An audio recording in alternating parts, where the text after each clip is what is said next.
Citing COVID protocols, so just remember that little bit there. And the Biden administration confirmed that members of the media cannot visit facilities holding minors near the southern border, and again cited the COVID-19 pandemic. Panelists are here to discuss. Ali Noorani, President and CEO of the National Immigration Forum and host of the Only in America podcast. Republican strategist and attorney Peter Lamont joining us live.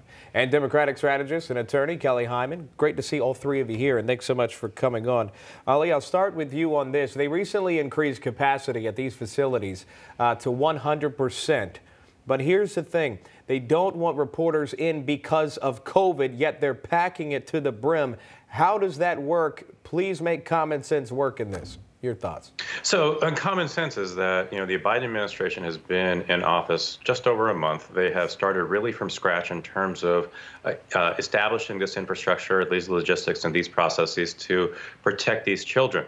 That should be their focus. The focus should be ensuring that the children are safe when they're in HHS custody, that HHS has the capacity to identify a legal guardian or a foster home for this child to remain with while their case is going through the system. That should be priority one. From our perspective, we are very interested in the standards of care that are being provided to these children and how long these children are in HHS custody, or HHS care, I should say.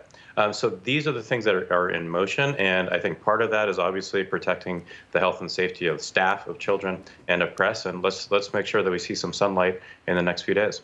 Yeah, I mean, of course, everyone would want people to be taken care of and be living in humane conditions. But we're hearing reports from a U.S. Border Patrol official in Arizona who's warned that illegal immigration is actually on track to exceed the past 3 years combined here, issuing a quote saying this: "We've already overcome in the first 4 months of this fiscal year. We've already made it through all of 2018. If the flow continues at the rate it is here, at the end of this fiscal year, we will have passed 18, 19, and 20 all combined." And there has been some reporting that the centers can no longer follow coronavirus social distancing requirements because there are just so many people showing up. Peter Lamont, is this concerning? Is there something that the Biden administration can do to solve the problem before these centers are completely overwhelmed? Look, Democrats have become the party of chaos and lawlessness. They promoted this during the 2020 presidential election, and what they are doing at the border right now, it's chaos and lawlessness. These people are not fleeing. They are being invited to come to the United States by the Democrats. They want as many as possible illegals coming to the United States and turn them into a voting bloc for this party. This is not a challenge. This is a crisis. If this were to happen during the prior administration, the media would have been up on their arms challenging the prior president to answer these questions. Everything that the prior administration implemented with regard to the border security and illegal immigration is being dismantled intentionally by the current administration, and this crisis is being created by the Democrats to create a voting bloc for the future in the United States so they can vote Democrat. I want to read this to you, and then Kelly, I'll get your thoughts on that. You'll be able to respond. But House Republicans Andy Biggs and Brian Babbitt, who are on the Border Security Caucus, are requesting a briefing by Homeland Security Secretary Mayorkas about the escalating crisis at the southern border, which we're all talking about. And here's a part of the statement. It says, the Biden administration has issued multiple executive orders and policy changes that have rolled back policies that were implemented by the previous administration. These changes have announced to the world that the Biden administration is not serious about border security and have led to an increase of aliens, particularly unaccompanied alien children, crossing the border, end quote. This days after Mayorkas denied that there was a crisis at all. Kelly Hyman, your thoughts on this as the number of unaccompanied minors continues to escalate. Again, that's just fact. Well, I think it's a false narrative. I do not believe that there's a crisis. I do believe that every country has a right to protect their borders, and the U.S. definitely has to do that. But I think our immigration system is broken, and I think it needs to be fixed. We have to have solutions to the problems. I think it's also important that we make sure that our people that are boarding, watching the border, are protected in regards to COVID vaccinations, and make sure that they're okay, and also make sure that these places are humane. That are right for these children, that are humane. So I don't believe it is a crisis. I do believe the system is broken and we need to come up with a resolution, and that's what Biden team is working on. Rome wasn't built in a day. It just takes time. And of course, I think that the big question now is it the right time for this to be happening? As the New York Times reports with this new report coming out saying that the migrant children in custody along the border has tripled in the past 2 weeks here.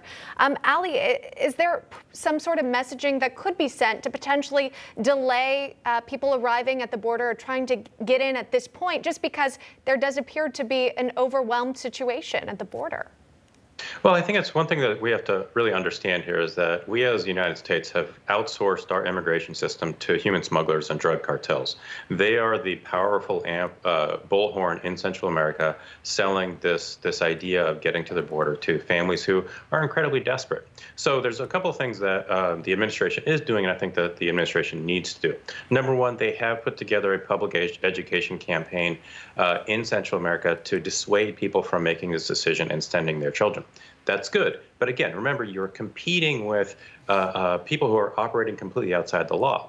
So second, we think that the administration should work with the Mexican government as well as the Central American governments to start to complicate, if you will, the operations of these smuggling networks so that they can't so easily move people and quite frankly, take advantage of people. And that, I think, is a short-term solution that begins to stem this flow, that gets these Central American countries back on their feet, and again, helps us on our side of the border establish the infrastructure, the logistics, and the processes to keep these children safe and make sure they can go through a legal process. And I'll just leave you with this. Mayorkas has already requested volunteers to help. That's how difficult the situation is getting at the border. That report just coming out today by several news outlets. So if you want to call it a crisis or a challenge, whatever narrative you choose, Mayorkas is in hot water. He needs help. He's asking for volunteers down there, and it's only Wednesday.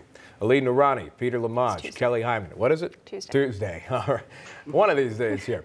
Stick around. Panelists are coming back after the break. Meanwhile, the White House touting the Biden administration